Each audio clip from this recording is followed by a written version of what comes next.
ये एक भयानक रात की कहानी है। शैलू नाम की एक लड़की की कहानी। उस रात हुआ यूं कि घना अंधेरा था, साथ में मूसलाधार बारिश। उस रात शैलू एक बस में अकेली सफर कर रही थी। बस खाली थी, लगभग। उसके पीछे बैठे 3 लोगों को छोड़कर उसका मन किसी अनहोनी की आशंका से कांप रहा था, क्योंकि उन तीनों की हंसी, उनकी बातें बहुत घिनौनी और डरावनी थीं। उसे देखो, एक ने कहा। उसकी आवाज झर जैसी थी। अकेली है, खूबसूरत है ना? रास्ता भटक गई है क्या? दूसरा फुसफुसाया। शैलू का दिल जैसे बैठ गया। उसे लगा जैसे उनकी निगाहें उसे सुइयों की तरह चुभ रही हों। वे उठे, उसकी तरफ आने लगे। हे स्वीट हार्ट, हमारे साथ बैठो, कहते हुए एक ने अपना गंदा हाथ बढ़ाया। शैलू को समझ नहीं आया कि क्या करे। उसका स्टॉप अभी आया नहीं था, लेकिन वह समझ गई थी, इस बस में एक पल भी रुकना ठीक नहीं। मैं यहीं उतर रही हूं, वह जोर से चिल्लाई। बस रुकते ही वह उस अंधेरे में, उस मूसलाधार बारिश में तेजी से कूद गई। उसने पीछे मुड़कर नहीं देखा, बस चली गई। वीरान स्टॉप वह अकेली खड़ी थी, लेकिन वह जहां उतरी थी वह एक उजाड़ बस स्टॉप था। आसपास कोई नहीं था, एक टूटी हुई स्ट्रीट लाइट के सिवा। हवा में एक अजीब सी गंध थी, पुराने खून की गंध। तभी उसे एक आवाज सुनाई दी, खर खर, जैसे कोई भारी चीज जमीन पर घिसट रही हो। आवाज झाड़ियों से आ रही थी। वह कौन है? शैलू ने कांपती आवाज में पूछा। कोई जवाब नहीं आया। आवाज रुक गई, लेकिन एक और आवाज शुरू हुई, एक कराह, जैसे कोई दर्द से कराह रहा हो। तभी हवा में एक सरसराहट, कोई उसका नाम पुकार रहा था। शैलू। शैलू का खून जम गया। उसे मेरा नाम कैसे पता? वहां कौन है? उसने भागने का फैसला किया, लेकिन तभी उन पेड़ों के पीछे से एक भयानक चीख। वो किसी इंसान की चीख नहीं थी, किसी जानवर की थी, या उससे भी बदतर किसी चीज की। शैलू अब रुकी नहीं, वह दौड़ी, जान बचाकर भागी। इमारत में भागते भागते रास्ते में उसे एक पुरानी वीरान इमारत दिखी। वह आसरे के लिए उसके अंदर घुस गई। अंदर धूल, सड़न की बदबू, सन्नाटा।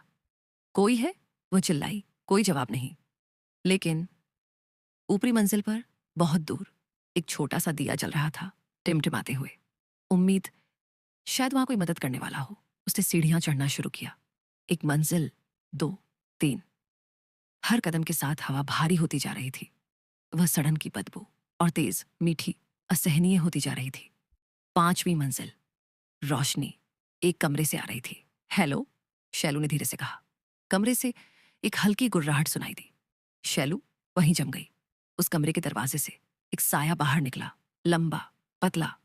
उसके अंग इंसानों जैसे नहीं थे। उसकी आंखें अंधेरे में अंगारों की तरह चमक रही थीं। वह घोस्ट, गोस्ट। उसका चेहरा धब्बों से भरा, विकृत था। वह हंसा। उसके दांत बहुत नुकीले थे। तुम आ गई, उसने कहा। उसकी आवाज कागज के रगड़ने जैसी थी, जैसा मैंने सोचा था। तुम्हें क्या चाहिए? शैलू ने रोते हुए पूछा। तुम ही, कहते हुए वह उस पर झपटा। रक्षा। आ! शैलू जान बचाने के लिए चिल्लाती हुई नीचे की ओर भागी। उसके पीछे ही उसके कदमों की आहट, धप घिसटना, धप घिसटना। वह उसे पकड़ने ही वाला था।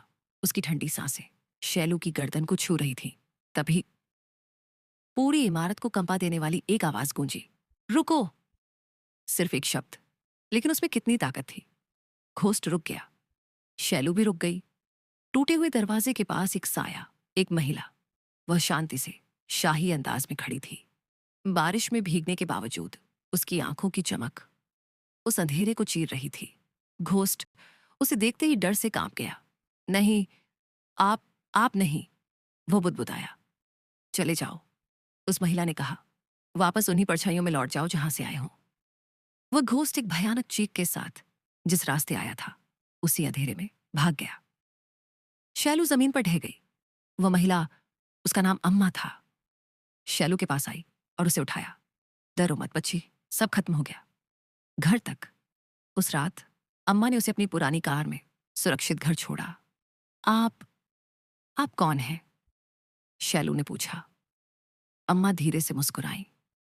मैं उन्हें दिखती हूं जो अंधेरे में रास्ता भटक जाते हैं। याद रखना शैलू, रात कितनी भी गहरी क्यों ना हो, तुम्हें रास्ता दिखाने के लिए हमेशा एक रोशनी होती है। शैलू ने अपने घर का दरवाजा खोला और अंदर कदम रखा। उस रात का अनुभव भयानक जरूर था,